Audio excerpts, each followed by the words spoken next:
Bem-vindos ao do Portal Vale. Meu nome é Ianca Santos e eu vou ajudar a levantar questões para vocês. Bom, para quem chegou agora no canal, se inscreve, compartilha, clica no sininho para manter as notificações atualizadas de quando a gente postar vídeo. Bom, o vídeo de hoje vai ser para as pessoas que têm um pouco de medo de compartilhar conteúdo, principalmente tem medo de palestrar, de participar de alguns eventos. De um tempo para cá eu tenho visto analisado mais a fundo esse tema e eu sei o quanto é difícil a gente começar e compartilhar as informações que a gente sabe bastante. E a gente vai refletir um pouco sobre esse tema e acho que é necessário. Então, se você conhecer alguém que também tem esse medo de palestrar, tem medo de ir para algum evento, compartilhe esse vídeo, talvez possa ajudar de alguma forma. Bom, vamos lá. Eu, eu pensando um pouco sobre como eu comecei a me envolver com eventos, eu consigo dizer para vocês que eventos é uma parada que, principalmente na área de tecnologia, porque é o que eu tenho propriedade para falar, eu acho algo transformador. Você tá indo para um lugar onde todas as pessoas que estão lá faz parte da sua bolha, digamos assim. Elas sabem sobre tecnologia ou elas querem aprender sobre tecnologia.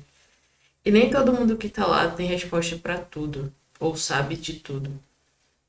Então, as pessoas que estão indo para esse lugar ou para essa sala no Zoom estão em busca de conhecimento, estão em busca de aprender uns com os outros. E às vezes até as conversas que rolam antes ou depois do evento podem te ensinar algo, ou você pode ensinar algo para alguém de forma despretensiosa, que é a proposta assim da gente trocar informação. Então, eu vou falar um pouco sobre como foi meu primeiro evento assim. Não foi algo grandioso, foi uma palestra numa faculdade e era tipo organizada pelos professores de um curso e aí ia ter amigos deles falando sobre como era a área de tecnologia, em diferentes partes de tecnologia, né? E falar que eu vi a primeira palestra que falava sobre como era trabalhar com a área de tecnologia, como era ser programador, como era a comunidade.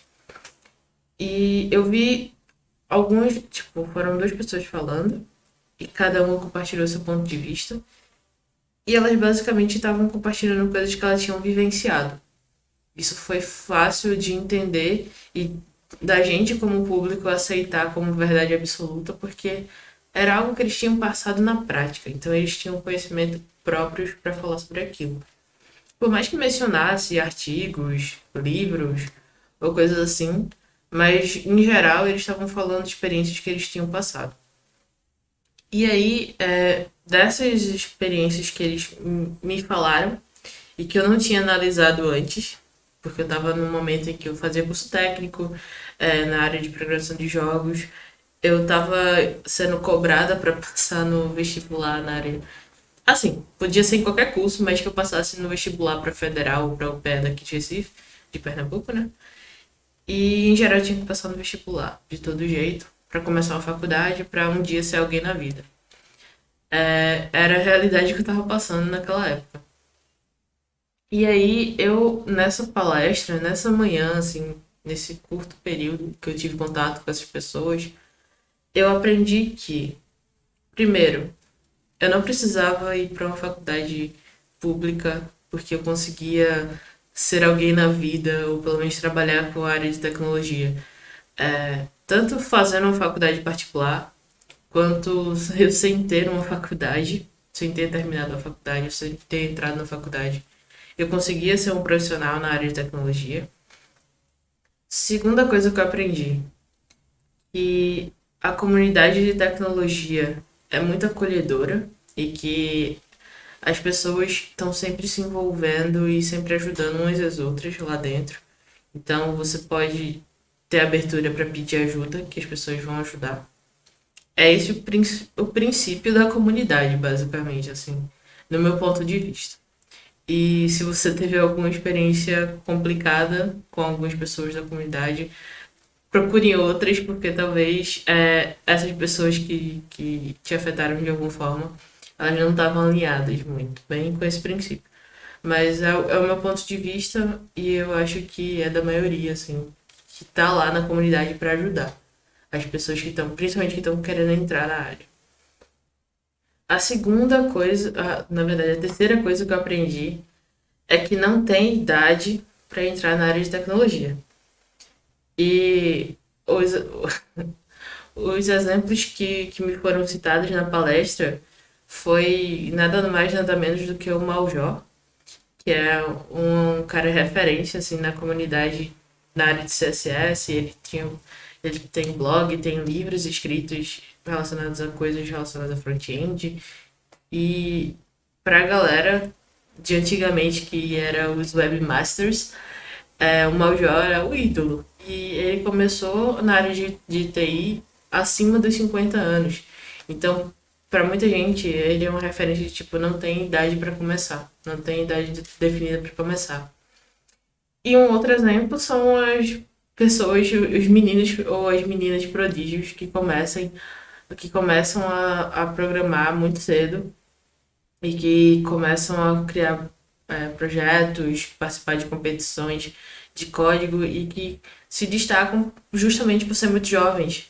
E aí é aquele cenário que muita gente hoje em dia fala que, nossa, hoje em dia a gente vê muita gente mais nova que a gente se destacando na área de tecnologia e a gente pensa, poxa, por que eu não comecei antes? Mas cada um tem sua vivência e aí vem muito das oportunidades que a gente teve na vida, da bagagem que a gente foi adquirindo ao longo do tempo. Então, essas foram as três reflexões assim que eu tive nessa minha primeira palestra e que dá para eu citar. E acho que agora é o momento que eu falar um pouco de como é compartilhar conteúdo, assim. Bom, compartilhar conteúdo é desafiador, principalmente quando você vai decidir que você vai fazer isso, porque você passa por aquela síndrome do impostor que vai dizer pra você que você não sabe tanto sobre aquele assunto, que vai querer te forçar a estudar muito mais do que você já sabe do que você deveria às vezes. É, e é aquela coisa que você vai achar que vai ter sempre alguém na plateia que vai te perguntar coisas que você não sabe responder. E aí a gente começa a achar que isso é bicho de sete cabeças, que se acontecer alguma pergunta que eu não sei responder, que a minha palestra foi um lixo e que vai tudo por água abaixo. Então, acho que a gente tem que pensar algo um pouco diferente. Primeiro ponto. Nem todo mundo que está lá na palestra são pessoas sêniores ou são pessoas que trabalham com a mesma tecnologia que você está compartilhando ou que têm a mesma vivência que você teve sobre aquele assunto. Então, tem muita gente que vai para evento que está começando na área, que está saindo da faculdade, ou outras pessoas que estão em projetos legados, ou pessoas que estão com projetos diferentes de tecnologias que você está. E elas estão lá justamente porque elas querem aprender. Em geral, a gente vai para uma palestra para aprender sobre aquele assunto. Seja aprender um pouco mais do que eu já sei, seja para aprender tudo que eu ainda não sei, porque eu não tive contato com aquilo. E tudo bem se as pessoas fizerem perguntas e você não saiba responder. Porque fica uma provocação para você ir procurar a informação depois e compartilhar nas suas redes sociais, e compartilhar no blog post, ou compartilhar numa palestra futura. E às vezes você não sabe a resposta, mas a pessoa que está do lado dessa pessoa que fez a pergunta, essa pessoa pode ter a resposta. Então, cabe a você também usar o público a seu favor.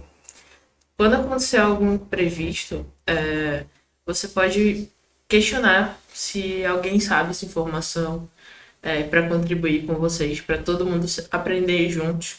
E aí vem o senso de comunidade, que é todo mundo se ajudando. Acho que a gente tem que perder, perder um pouco de medo. E eu sei que isso é muito difícil, mas não é impossível. Acho que o primeiro passo é a gente levantar a mão e dizer eu quero palestrar. Ou levantar a mão e dizer eu posso apresentar essa tese na próxima retrospectiva, no próximo showcase. Ou então levantar a mão e dizer eu posso escrever essa documentação. Ou então eu posso escrever esse artigo aqui para a gente postar no blog da empresa. Ou então no meu próprio blog. Vou escrever aqui um tutorialzinho do que eu acabei de aprender. Então, a gente consegue. É difícil no início, mas depois que a gente perde o medo e a gente vê como é gratificante a gente publicar algo, a gente compartilhar algum assunto e saber que a gente conseguiu passar as informações que a gente sabe muita coisa. Só que a gente, por muitas vezes, por síndrome do impostor, a gente se duvida, acha que não sabe de tudo. E a gente realmente não sabe de tudo, mas acha que não sabe do assunto que a gente está usando todos os dias, está vivenciando todos os dias na prática. A primeira palestra que eu dei, eu também estava muito nervosa. Eu tava com muito medo e tava num momento, tipo, pra ter ideia, eu montei a palestra na véspera da apresentação. Na verdade, eu montei a apresentação na véspera da palestra. Eu tava com a casa em obra, reforma, tipo, tava um caos. E eu não tinha tido. Na verdade, talvez se eu tivesse organizado um pouco mais meu tempo, eu teria conseguido fazer. Mas não deu. E aí eu fiz na noite anterior à apresentação. E eu já tinha as informações necessárias antes, porque a minha primeira palestra foi algo que eu estava dominando, que era como começar na área de tecnologia. Eu escolhi um tema que para mim eu sabia, porque eu já tinha começado na tecnologia antes, já estava há algum tempo programando e trabalhando na área. E eu sabia que muita gente tinha essa dificuldade, muita gente tinha. Estava começando. Antes de eu começar, eu também já fui aquela pessoa que queria uma palestra para dizer, e aí, como é que eu faço? E aí eu já tinha tido umas abordagens de mapear, pelo menos, quais as tecnologias para cada área de programação, tipo, tecnologias para o front-end, tecnologias para o back-end, para ser um game designer, o que é que eu preciso saber, para ser um designer mesmo, o que é que eu preciso saber também. E aí eu tinha feito um roteirozinho de tecnologias e eu, além de contar a minha história e do meu processo de como eu entrei na área de tecnologia, no final da apresentação eu apresentei esse mapa de tecnologias que as pessoas podiam aprender para entrar em algumas áreas específicas que elas quisessem. E também dei uma informação muito importante, que é o quanto é importante você ter mentores ou pessoas de referência para te guiar nessa jornada ou para você saber mais ou menos por onde seguir. E tentar conversar com mais pessoas na área de TI. Então, a minha primeira palestra foi com medo mesmo, e na plateia tinha pessoas que eu estava citando como minhas referências, então você fica ainda mais nervosa. Mas em geral é gratificante você ver que as pessoas estão me ouvindo, que você está conseguindo passar as mensagens de forma clara e que no final elas vão lá, te agradecem, te pedem conselhos, te pedem dicas de como elas podem entrar na área, ou então dicas sobre o tema que você está apresentando. E você sempre, ou melhor, você, quando finaliza uma palestra, você tem que deixar essa porta aberta para comunicação. Então, você pode deixar o espaço aberto para elas lhe perguntarem nas redes sociais, falarem com você depois que você sair do palco. E aí vocês continuarem essa troca depois que você sair do palco, porque aí vocês têm aquele momento de compartilhar mais profundamente sobre o tema, ou de forma mais específica que a pessoa tem interesse. E aí vem aquela parte mais natural e mais descontraída, que é passou o evento, passou a palestra, mas temos aquela relação de network, aqueles momentos de network com as pessoas. É muito importante porque você conhece novas pessoas, você escuta novas histórias, você troca conhecimento e informação, seja no momento da pizza e do Guaraná, ou da cerveja e dos petiscos no happy hour, no after dos eventos.